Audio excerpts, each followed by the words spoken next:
দেশের হকিতে নতুন পথ চলা। প্রথমবারের মতো হকি ফেডারেশনে আনুষ্ঠানিক অফিস করলেন নবগঠিত অ্যাডহক কমিটির সাধারণ সম্পাদক ইশতিয়াক সাদেক এবং অন্য সদস্যরা।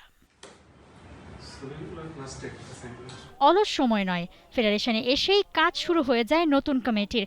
বেশ কিছু সময় ধরে নিজেদের মধ্যে গভীর আলোচনায় বসেন কমিটির নীতি নির্ধারকরা। দেশের হকিকে এগিয়ে নিতে তৈরি করেন দীর্ঘমেয়াদী পরিকল্পনা।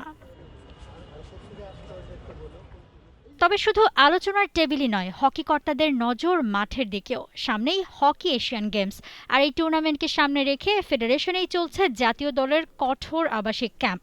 নতুন কমিটির সদস্যরা সরাসরি চলে যান সেই ক্যাম্পে। এশিয়ান গেমসে অংশ নিতে যাওয়া হকি দলের খেলোয়াড় ও কোচিং স্টাফদের সাথে দেখা করেন তারা। খোঁজখবর নেন, খেলোয়াড়দের আশ্বস্ত করেন তাদের সুযোগ সুবিধার বিষয়ে এবং মাঠে সেরাটা দেওয়ার জন্য জয়ের মন্ত্রে করেন উজ্জীবিত।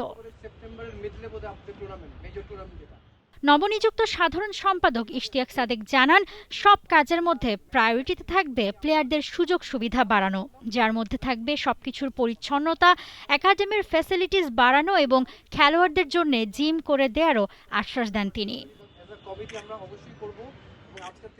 নতুন কমিটির এই তৎপরতা এবং খেলোয়াড়দের সাথে সরাসরি যোগাযোগ মাঠের হকিকে আরও এক ধাপ এগিয়ে নেবে, এমনটাই প্রত্যাশা দেশের হকি প্রেমীদের।